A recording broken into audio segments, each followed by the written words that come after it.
The air in the lawyer's office was thick, with a tension you could almost taste. It clung to the plush, oversized chairs, to the polished mahogany desk, and especially to the three of us gathered there. My brother, Michael, his wife, Sarah, and me, Amelia. Our father, Richard Sterling, had been dead for precisely 3 weeks, and today was the day his last will and testament would be read.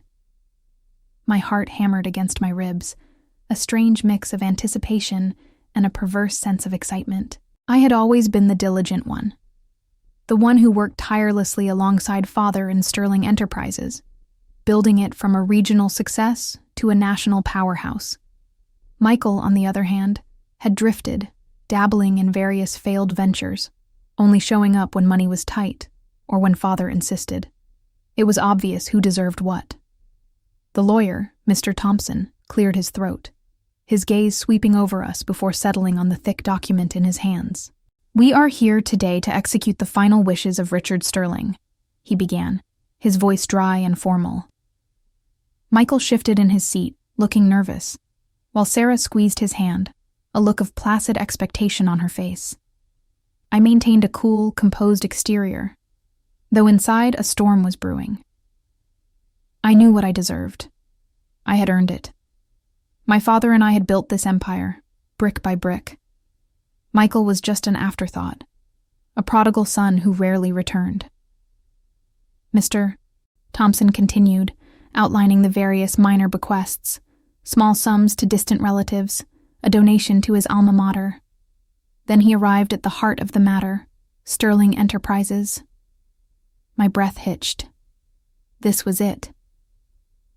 "To his daughter, Amelia Sterling," he read, and I leaned forward, a triumphant smirk tugging at the corner of my lips. "Richard Sterling bequeaths his personal residence in the Hamptons and a trust fund valued at $2 million. A trust fund? My smile faltered. The Hamptons house was nice, but it wasn't the company. Not the lion's share, anyway.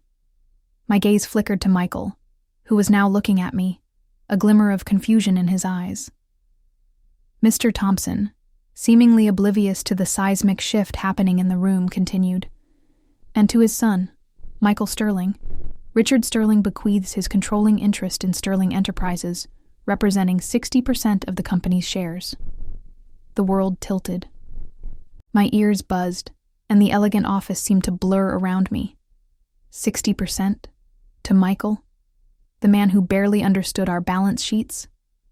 My blood ran cold, then hot with a furious indignation. This was a cruel joke, a betrayal of everything I had dedicated my life to. I felt a cold, hard knot of rage form in my stomach.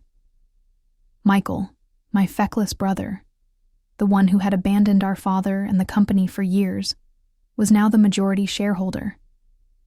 He had gotten everything, and I, the loyal, dedicated daughter, was left with scraps. This couldn't stand. It wouldn't stand. I would make sure of it. Please subscribe to the channel for more gripping stories like this. Your support helps us create more content you'll love. The shock of the will's contents lingered long after we had left the lawyer's office. The drive home to my chic downtown New York apartment was a blur of traffic and bitter thoughts. How could Father do this to me? I replayed every conversation, every late-night session poring over financial reports, every time he'd praised my sharp business acumen. It all felt like a lie. My resentment solidified into a chilling resolve. Michael didn't deserve those shares. He couldn't possibly manage the company. He would run it into the ground, a legacy I had helped build, crumbling before my very eyes. No, I wouldn't let that happen. The first step was to find out why. Why did Father make this decision? I had to get inside Michael's head, understand his intentions. I called him that same evening, my voice a carefully crafted mix of concern and sisterly love. "Michael," I said, my tone gentle. "I'm still in shock. I just can't wrap my head around this. Are you really going to take over?" He sounded hesitant. I don't know, Amelia. It's a lot. I'm not sure I'm ready for something this big. A surge of relief and wicked glee rushed through me. He was insecure. He was vulnerable, the perfect target. Over the next few days, I began my campaign. I invited him to my place for dinner, just the two of us. The city lights twinkled outside my panoramic window as I served a meal I knew he loved. Dad always saw something in you, Michael, I said, a faint wistful smile on my face. He believed you had the vision he lacked in his later years. He looked flattered, a soft glow in his eyes. I continued. But I'm worried. The company is facing a lot of challenges right now. We have some major market shifts to contend with. It's a huge burden. I listed off a few genuine and a few slightly exaggerated problems, watching his face grow increasingly pale with each one. I presented the task as an insurmountable burden, a trap that would swallow him whole. I'm just trying to protect you, Michael, I said softly, my voice laced with false sincerity. This is not what you need. This company is a beast. You deserve to live your life, to be free from this kind of pressure. I could see the doubt settling in, a tangible weight on his shoulders. He was starting to believe me. The seed of doubt I had planted was taking root, and I knew, with a certainty that thrilled me, that it was only a matter of time before it blossomed into full-blown panic. My manipulation was a slow, deliberate art form. I didn't rush it. I let the doubt I had planted fester in Michael's mind, watering it with a steady drip of carefully chosen words and actions. I arranged business meetings where I would talk in convoluted corporate jargon, making Sterling Enterprises sound like a crumbling edifice on the brink of collapse. I would show him complicated financial projections filled with red numbers, subtly implying a looming financial crisis. He would nod, his brow furrowed, a look of profound confusion on his face. He'd say, I just don't get all this, Amelia. It's a different world. I even enlisted some of the company's senior managers, people I had groomed and loyal to me, to casually express their concerns about the future to him. It's a huge responsibility, Michael, our head of marketing said to him one afternoon, a rehearsed look of worry on his face. Frankly, we're all a bit nervous about the transition. This is a very complex market. Michael's shoulders slumped. He felt the weight of an entire company's future resting squarely on him, and he was cracking. One evening he called me, his voice strained. Amelia, I've been thinking about what you said, about the company. Is it really that bad? I sighed dramatically into the phone. Worse than I thought, Michael. We just lost the Smith & Sons contract. It's a huge blow to our Q3 projections, and the new regulations from the FTC are going to be a nightmare to navigate. Honestly, I'm doing everything I can just to keep the ship afloat, but without Dad, it's a monumental struggle. I lied easily, fluently, weaving a narrative of a company on the verge of ruin. My phone buzzed with an alert. It was a news article I had paid to have placed in a minor financial blog, anonymously sourced, of course. The headline read, Sterling Enterprises faces market headwinds amid leadership vacuum. I forwarded it to Michael. A few minutes later, he replied, I saw that. It's just what you said. The hook was set. I had created a perfect storm of professional and personal doubt, a reality that only existed in my own carefully constructed narrative. The city outside my window was alive and bustling, but in my own world, I was the puppet master, pulling the strings, orchestrating my brother's downfall. I was close. I could feel it. He was ready to give in. The culmination of my efforts came on a rainy Tuesday. The sky was a somber gray, mirroring the mood I had carefully cultivated for Michael. He called me, his voice defeated. Amelia, can we meet? I need to talk to you. We met at a quiet coffee shop, the kind with low lighting and hushed conversations. He looked exhausted, the stress of the past few weeks etched on his face. "I can't do it," he said, staring into his lukewarm coffee. I don't think I can handle this." "You were right. It's too much." A thrill shot through me, but I forced my expression to remain one of grave concern. "Michael, what are you saying?" I asked, my voice a soft murmur. "I can't take on this company. I'm not a businessman. I'd ruin it. I'd ruin Dad's legacy." He looked up, his eyes pleading. "You're the only one who can do this, Amelia. You've always been the one. Dad was wrong to give it to me." This was it. The moment I had been working towards. I paused, pretending to consider it, as if the very thought was a terrible burden I might not be able to bear. "Michael," I said, "I love this company. I helped build it. But it's a mess right now. A real financial risk. I would have to sink a lot of my own money into it just to stabilize it. And you're asking me to take on a massive liability." He looked desperate. "What do you want, Amelia?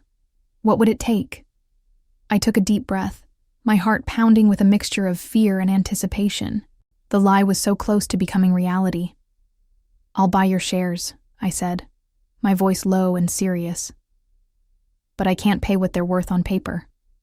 Given the current state of things and the risk involved, I can only offer you $2 million.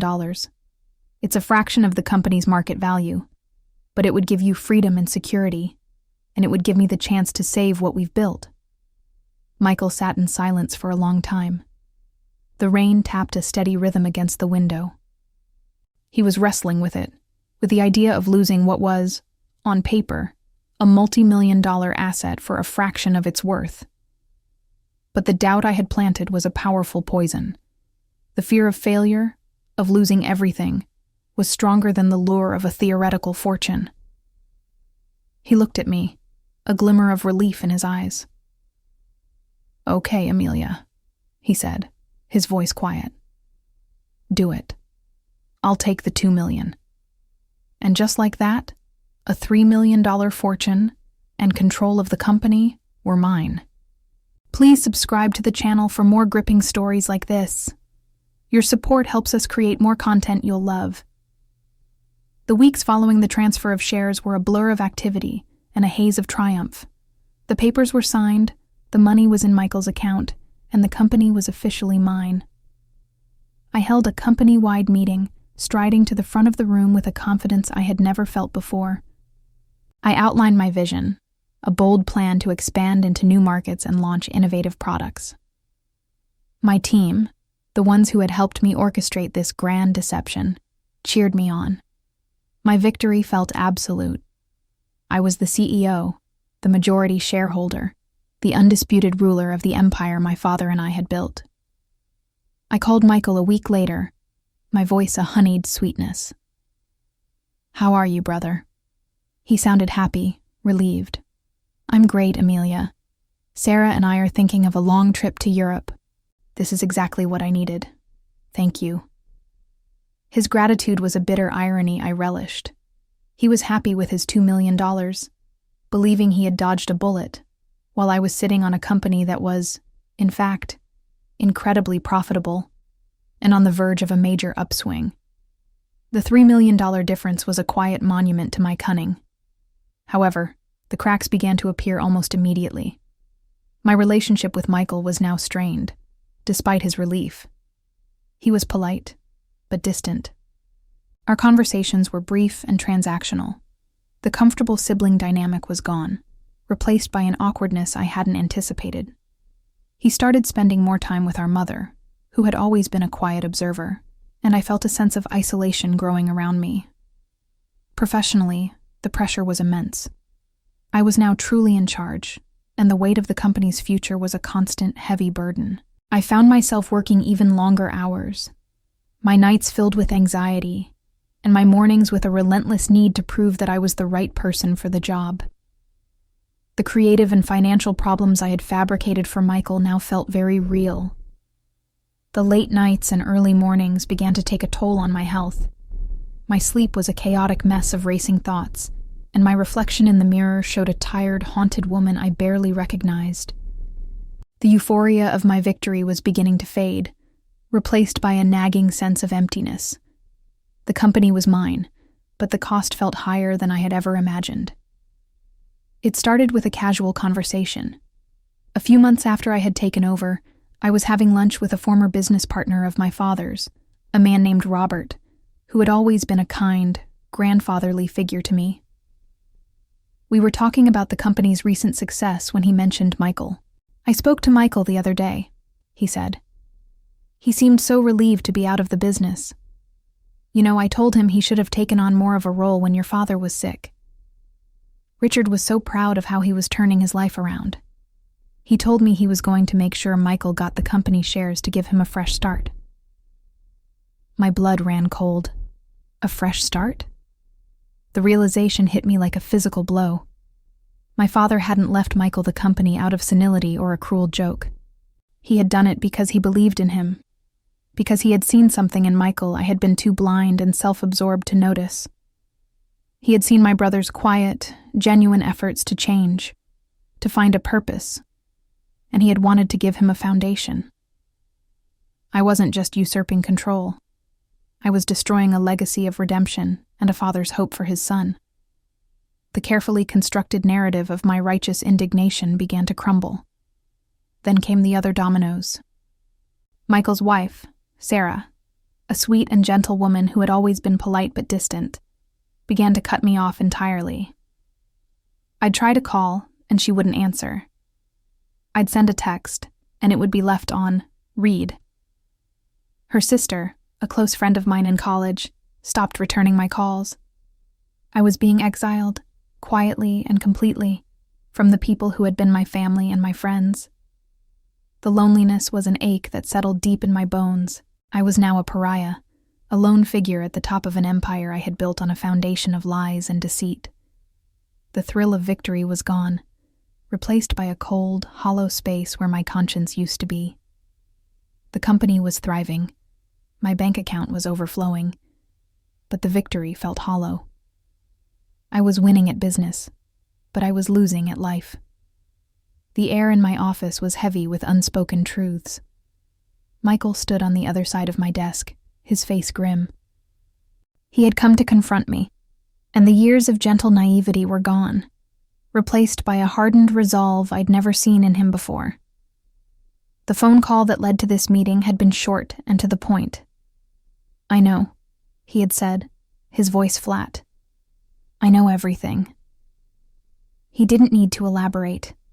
I knew exactly what he was talking about. Our mother had found a letter from our father, written to Michael, explaining his decision. The letter spoke of his pride in Michael's newfound direction, his desire to give him a chance to build something of his own, and his belief that Michael, with his fresh perspective, could be the leader the company needed. He hadn't left me the company because he knew I had the Hamptons house and the trust fund to live comfortably, and he had hoped I would continue to serve on the board and help guide Michael. He had seen me as a partner, not a successor, and his legacy was a lesson in humility, not a reward for my relentless ambition. "You lied to me, Amelia," Michael said, his voice low and trembling with a contained fury. "You lied about the company, about its value, about Dad's reasons. You made me believe I was a failure, that I couldn't do it. You made me give up my future, my inheritance, for a lie." The accusation was a knife in my heart. The cold, logical part of my brain wanted to defend myself, to rationalize my actions. But the other part, the part I had suppressed for so long, felt a crushing weight of guilt. I looked at my brother's face, a face I had known my whole life, now a mask of profound disappointment. I just thought I was the one who deserved it. I stammered, my voice barely a whisper. I worked so hard. "It's not about what you deserved, Amelia," he said, his voice cracking. "It's about what you took. You didn't just take the shares. You took my confidence. You took my chance to prove myself. You took my relationship with my father. And you did it for nothing but your own greed." He shook his head slowly, a look of profound sorrow on his face. "I hope it was worth it." And with that, he turned and walked out, leaving me alone in my expansive, silent office. Please subscribe to the channel for more gripping stories like this. Your support helps us create more content you'll love. Michael's confrontation was the beginning of my descent. The triumph had curdled into a bitter regret, and the victory felt like a hollow defeat. I was alone. My relationship with my brother was in tatters. Our mother refused to speak to me, and my friends had long since moved on. My lavish apartment felt like a gilded cage, and the company, once the source of my joy, was now a constant reminder of my betrayal. I was the CEO, but I felt like a prisoner. The isolation was a constant, gnawing pain. I would sit in my office late into the night, staring at the cityscape, the lights of other people's lives twinkling like distant stars. I would see families walking together, friends laughing over dinner, and I would feel a profound sense of loss. My success was a monument to my solitude. I had everything I had ever wanted, but I had lost everything that truly mattered. The stress of running the company, once an exhilarating challenge, became an unbearable weight. My sleep problems worsened, and I began to rely on sleeping pills to find any rest. My appetite vanished, and my elegant clothes hung loose on my frame. My focus at work was fractured, and I found myself making small, careless errors. My carefully constructed facade of competence began to crack. My team, who had once been so loyal, began to distance themselves, sensing the change in me. One afternoon, I found myself in a park near my office. A young family was playing on the swings, the father pushing his little girl higher and higher, her joyous laughter echoing through the air. The mother was holding a baby, a look of pure adoration on her face. A pang of raw, visceral envy shot through me. They had what I had lost, a real, authentic connection to another human being. Their joy was a stark contrast to my emptiness, a brutal mirror reflecting the true cost of my ambition. I had won the battle for the company, but I had lost the war for my soul. My life, once a meticulously planned ascent, was now a freefall. The stress of my solitude and my mounting guilt began to affect my professional judgment. I made a series of rash decisions, launching a new product line without proper market research, and alienating a key supplier with an arrogant, unyielding negotiation. The company's profits began to slide, not precipitously, but in a slow, steady decline. The very company I had fought so hard to save was now floundering under my leadership, a direct consequence of my emotional state. The whispers in the office grew louder. The board, composed of men and women who had watched me grow up, began to question my leadership. One of them, an old family friend, took me aside. "Amelia," he said gently, "you're not yourself. You're making mistakes. This isn't the smart, capable woman who was your father's right hand. What's going on?" I had no answer. How could I tell him? That I was a fraud? That my ambition had cost me everything? The ultimate blow came one rainy evening. My phone rang, and it was Robert, the old family friend, his voice laced with concern. "Amelia, I have some news. Michael and your mother are selling the Hamptons house." My blood ran cold. The Hamptons house, my legacy, my refuge, was gone. Michael had taken his $2 million and invested it in a small, promising tech startup. He had found a new purpose, a new path, and he was succeeding. He and our mother had decided to sell the house to fund a new life for them, a life away from the memory of our father, and away from me. I hung up the phone and walked to my window, staring out at the rain-swept city. I had what I wanted. I had control. But I had lost my family, my peace of mind, and now, my legacy. I had manipulated my brother. I had stolen a fortune, and I was losing everything. I had to face the consequences of my actions, and the price was proving to be higher than I could ever afford. The final act of my descent was a quiet, almost imperceptible surrender. I stood in my office, the city lights below a mocking display of life and connection. I had received an offer to sell a controlling stake in Sterling Enterprises to a large multinational corporation. The price was significantly lower than the company's peak value, a result of my recent poor decisions. Accepting the offer would mean losing control, admitting my failure, and walking away from the company I had sacrificed so much for. I could fight it. I could try to turn the company around. But for what? For a title? For a victory that felt as empty as a dry well? The truth was, I was exhausted. The weight of my actions, of the lies and the solitude, had finally crushed me. I had achieved my goal, and in doing so, I had lost everything else. The money was just a number, the company just a building. What I truly craved was the sound of my brother's laugh, the warmth of my mother's hug, the feeling of a purpose that wasn't built on a lie. I signed the papers, the pen feeling impossibly heavy in my hand. The company was no longer mine. The moment the documents were finalized, I felt a strange sense of lightness, a release from the heavy burden I had carried. I had lost the company, and in a way, I had lost the $3 million in value I had manipulated away from Michael. But I had also lost the lies that had defined my life. I went home to my empty apartment, a silence that once felt like a victory, now a crushing weight. I sat on the couch, surrounded by my expensive possessions, and I started to cry. Not tears of rage or frustration, but tears of profound sorrow and regret. I had built a fortune, but I had lost my soul. I had won the company, but I had lost my family. In the end, the only thing I had left was the cold, hard reality of my own making, a solitary woman in a silent apartment, haunted by the memory of a brother's broken trust and a father's betrayed hope. My victory was my greatest defeat, a stark lesson in the true cost of ambition and the devastating consequences of greed. Please subscribe to the channel for more gripping stories like this.